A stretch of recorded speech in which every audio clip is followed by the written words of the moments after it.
Karibu sana katika kipindi chetu. Kwa jina naitwa Paul Kaskil Saidi. Ikiwa bado hujasubscribe, naomba usubscribe, ushare, ucomment pamoja na kulike. Tunapokuja hivi ujue kuna kitu kipya. Na bila kuchelewa kabisa, moja kwa moja tuone kwamba wiki mbili zilizopita kuna sheria ambayo ilikuwa kidogo katika wasiwasi wa kupitishwa na mahakama. Ilihusiana na deportation nchini Marekani.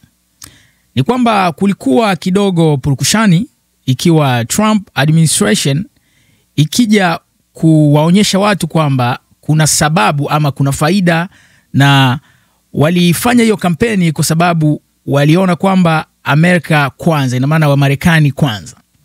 Sasa basi kampeni yao ilikuwa kwamba wageni wote ambao wanaoishi mchini nje ya sheria, ina maana wahamiaji haramu, waweze kurudishwa makwao, ikiwa ina maana deportation. Sasa mahakama ilikuwa imeweka pending sheria hiyo kwa takriban mwezi mmoja, na watu wakawa kidogo wanafueni. Kuna wale ambao waliojipongeza kwamba hili limepita, lakini ukweli ni kwamba ni kana kwamba natoa mfano, ni kana kwamba kwenye mtaa fulani kuna mbwa mkali, alafu huyo mbwa kwa muda fulani amefungiwa, ina maana yupo kwenye kamba, na akiwa kwenye kamba watu wanapita wakiwa na ujasiri kabisa kwamba hawezi kuwadhuru. Lakini siku moja wakikuta yule mbwa hayupo, hata kama hawajui yuko wapi, akili moja kwa moja inawajia akilini kwamba yule mbwa atakuwa amejifungua mwenyewe, amekata kwa nguvu zake, akaenda mtaani kufanya mambo yake. Na kila mtu sasa anakuwa yuko makini na ana wasiwasi kwamba naweza nikakutwa na yule mbwa au naweza nikakamatwa nikaanza mimi. Sasa kila mtu anakuwa yuko makini, anakuwa anajiuliza maswali, yule mbwa atakuwa yuko wapi, sijui nitakutana naye, uoga unaingia, wasiwasi, watu wanakuwa hawana amani. Ndio kitu kilichotokea. Ni kwamba mahakama imeamuru tena Rais Donald Trump kuendelea na mchakato wake wa kukamata wageni ambao wanaishi nchini bila vibali, ambao hao wageni, ikumbukwe kwamba mahakama ilikuwa imeshawaamuru kwamba watoke nchini Marekani waende kwenye nchi zao, lakini wakawa wanang'ang'ania kwa sababu kama unavyojua, kila mtu ambaye anapenda maisha mazuri, kila mtu ambaye angependa kesho kutwa awe na future nzuri, anaota Marekani, ana ndoto za kufika Marekani ili aweze kutimiza zile ndoto zake. Na ikitokea kwamba huyo mtu amekuja, haijalishi kwamba amefika hapa nchini kwa njia gani, lakini kitendo cha yeye kuingia hapa nchini, anaona kwamba ile ndoto inaanza kutimia. Sasa kulala kuamka tu anaambiwa kwamba unatakiwa ufunge virago vyako alafu urudi nyumbani, inakuwa kidogo changamoto. Ina maana kilichopo ni kwamba Rais Donald Trump alisema kwamba sio kwamba alikanusha jambo hili, sio kwamba watu wanamuelewa vibaya, watu wanatafsiri vibaya. Anasema kila nchi yoyote ina taratibu za kupokea wageni. Ina maana mtu akija nchini akiwa na vitambulisho vilivyo halali, kuna process inachukuliwa ili mtu aweze kuingia. Sio tu kwamba tuweze kuwatetea watu ambao wameingia nchini bila vibali, ina maana wameingia katika njia za panya, alafu hao watu tukae kuwa tunawatetea. Yeye hawabagui watu, yeye hawachukii watu, lakini anachojaribu kufanya ni kwamba wanataka wachukue utaratibu ambao kila nchi inaweza ikaheshimu huo utaratibu, kwa sababu ni kulingana na sheria za nchi. Kwa hiyo option ikatoka kwamba wale wote ambao watapendelea kuendelea kuishi, lakini bado huku wakiwa wanafuatilia mambo ya vitambulisho, basi watakuwa wanalipa pesa.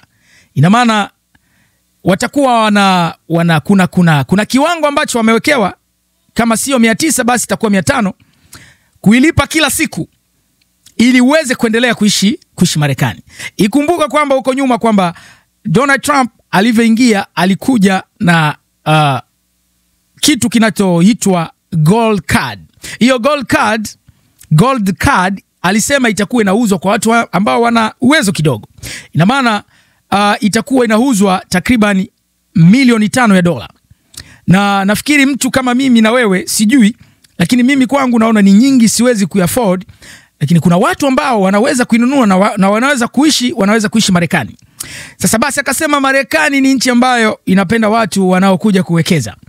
Ina maana mtu akiwa na idea ya kuja kuwekeza anaweza akalipa hiyo milioni ili awe na access kupata green card, na baada ya green card anaweza kaomba uraia akapewa kirahisi. Kwa hiyo habari mbili zilizopo ni kwamba Marekani imerejesha tena ule mchakato wa deportation ambao ulikuja kwa kasi, baada ya muda fulani ukawa umefifia, ukasinzia, lakini leo tena umeamka. Ina maana ukiwa wewe ni mhamiaji haramu, ni muda wako wewe wa kutafuta wakili. Ukiwa wewe ni mhamiaji haramu, hii sio ya kukosa kuangalia, kwa sababu popote utakapokutwa ukiwa huna vitambulisho, unaweza ukakamatwa na ukarudishwa nchini kwenu. Uwe makini, kwa sababu kila kukicha kuna mabadiliko, na panapokuwa mabadiliko sisi hatuchelewi kuja kuambia kile kilichopo. Ni kwamba ukipenda kuishi Marekani, basi utakuwa unalipa $500 kwa siku au $900. Sijui kama utaafodi kitu kama hicho. Nafikiri ni kitu kikubwa sana. Ukipiga mahesabu 500 kwa siku, ina maana kwa mwezi mmoja utakuwa unalipa dola $15,000 kwa mwezi. Sasa kazi unayoifanya ni kazi ya aina gani ambayo utakuwa unapata dola $15,000 kwa mwezi? Kwa hiyo utaona kabisa hizo ni njia ambazo watu wengi hawataweza kuishi kwa kulipa kwa siku 500 au 900. Na ikiwa bado unaamini kwamba unapendelea kuendelea kuishi nchini Marekani, basi anza taratibu za kutafuta vibali, waone maloya, waone watu husika ambao wanaweza kukuelekeza ili kufika uwe mtu ambaye una makazi ya kudumu. Na huu msako unaweza ukawa makazini, unaweza ukawa nyumbani, unaweza ukawa madukani, unaweza ukawa popote. Lakini kitu ambacho kingine walichokisema ni kwamba kwa kurahisisha zoezi hili ni kwamba wataenda kwenye taasisi ya IRS, taasisi ambayo inahusika na masuala ya mapato hapa mchini. Kwa wale wote ambao waliopiga taksi mwaka huu, ina maana taarifa zao ziko kule, ina maana jina lake, miaka ya kuzaliwa na halipotoka. Sasa basi taasisi hii itarahisisha wale wa jamaa wa immigration kuwapata wale watu ambao wanaowatafuta. Ina maana wahamiaji wanaojificha katikati ya watu, ina maana hawataki kujulikana. Kwa hiyo taasisi hiyo itawasaidia serikali kuwabana mmoja baada ya mwingine hao watu ambao wanaishi Marekani kinyume na sheria. Ni wewe kujipanga, sio kupaniki. Ikiwa bado upo kwenye process ya kupata vitambulisho, ni muda wako wa kwenda ku-apply vitambulisho ukiwa bado ni mgeni lakini uliyeingia katika njia halali. Na yule ambaye hajaingia pia njia halali, ni muda wa kutafuta lawyer ili uweze kujua ni kipi kitakachofuata. Ni kwamba wale ambao wameingia halali, hata kama wakiomba kwa sasa hivi, kesi zao zitawekwa pause mpaka pale watakapokuja tena kutangaza kwa mara nyingine kwamba wameanza kuprocess kesi mpya. Lakini haimaanishi kwamba uache kuapply. Muda wako ukifika baada ya mwaka mmoja, unaruhusiwa kuapply green card. Endelea kuapply hata kama utasubiri miaka 2, lakini umesha apply, kesi yako wameipokea na mwisho wa siku watakuita. Mpaka hapa sina la ziada, lakini bonus ambayo nakupa ni kwamba katika zoezi hili la kupeleka wahamiaji ama kudeport wahamiaji nyumbani kwao, kuna Wasudani ambao Sudani Kusini walirudishwa nchini kwao, lakini serikali ikawakataa ikiwa na madai kwamba hawawezi kuwapokea watu ambao wameletwa na serikali ya Marekani na bado hawajahakiki kwamba wale watu ni raia wa nchi ile.